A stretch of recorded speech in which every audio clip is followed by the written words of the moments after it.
Hello and welcome to this video on users and roles in Snowflake, which is a very important topic in order to manage your security. So moving on to the keynote.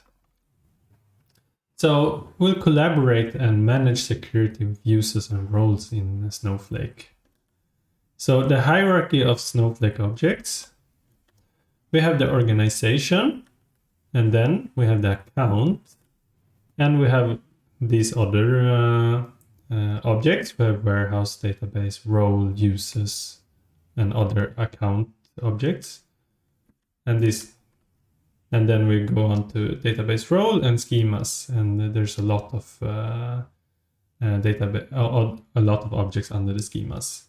So in this lecture, we'll go into the role and the user.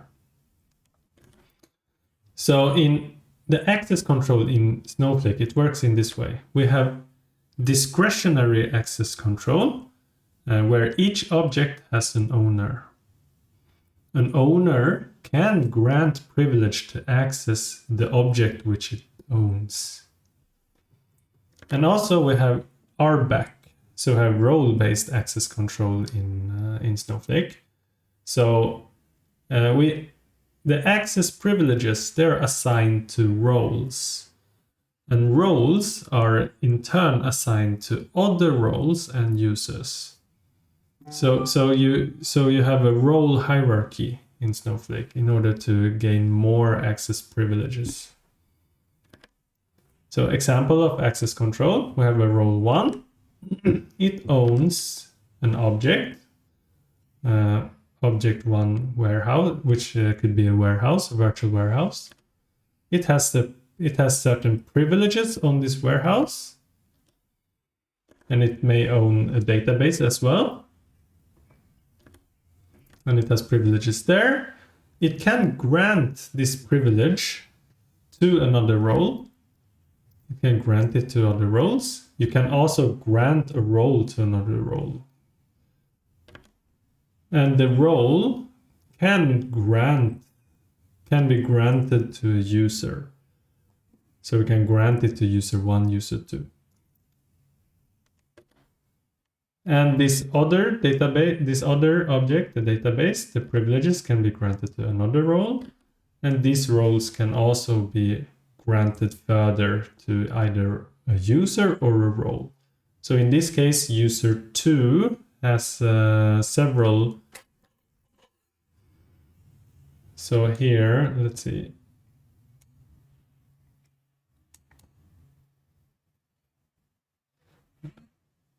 Okay.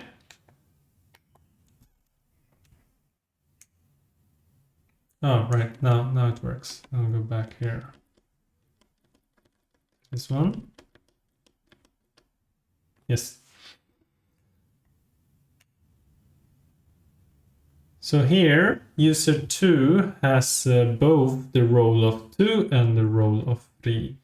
So in that way, it will get both the object, warehouse object with those privileges, and the object oh,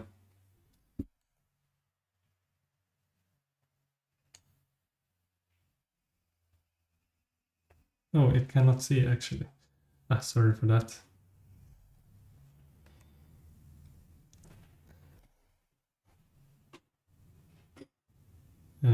Stop.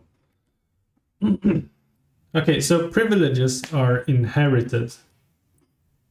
So we have role 1, role 2, role 3 with different privileges.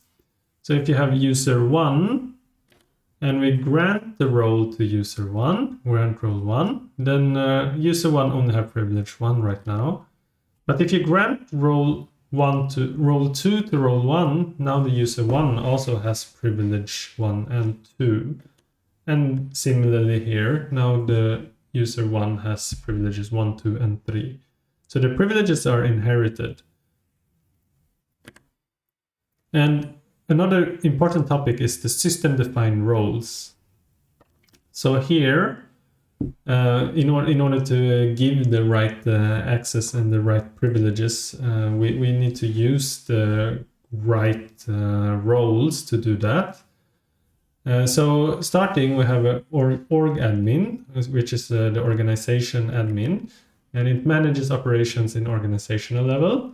It can create accounts in organizations. Then we have the account admin, which is a top level role, and this should be granted to very few users. A common mistake in some companies is that account admin or similar roles in different programs as well are granted to many users, and they have too much privilege. They don't need. They should have as much privilege to do their job and not more in order to ensure security. This is the principle of least privilege. So security admin comes next, and here we have they can manage object and grants globally. And we have sysadmin, which can create warehouse, database, they can create other objects and create all custom roles. So note that whenever you want to, for example, create a warehouse, of course you can do that with account admin, but you shouldn't do that with account admin, since sysadmin, which is a lower ranking role, can perform this task. Then you should use sysadmin instead. And we have user admin, which has user and role management. And finally we have the public, which where objects owned by public is available to everyone. And it's a pseudo role, so it's granted to every user and role. They get the public role by default. So the hierarchy of roles and inherited privileges. So we have account admin. It inherits from security admin and sysadmin. They in turn, security admin inherits from user admin, and sysadmin inherits from the custom roles which it creates. And you can have custom roles to other custom roles, and they inherit the privileges. And the public, everyone inherits from the public. Thank you, and see you in the next lecture.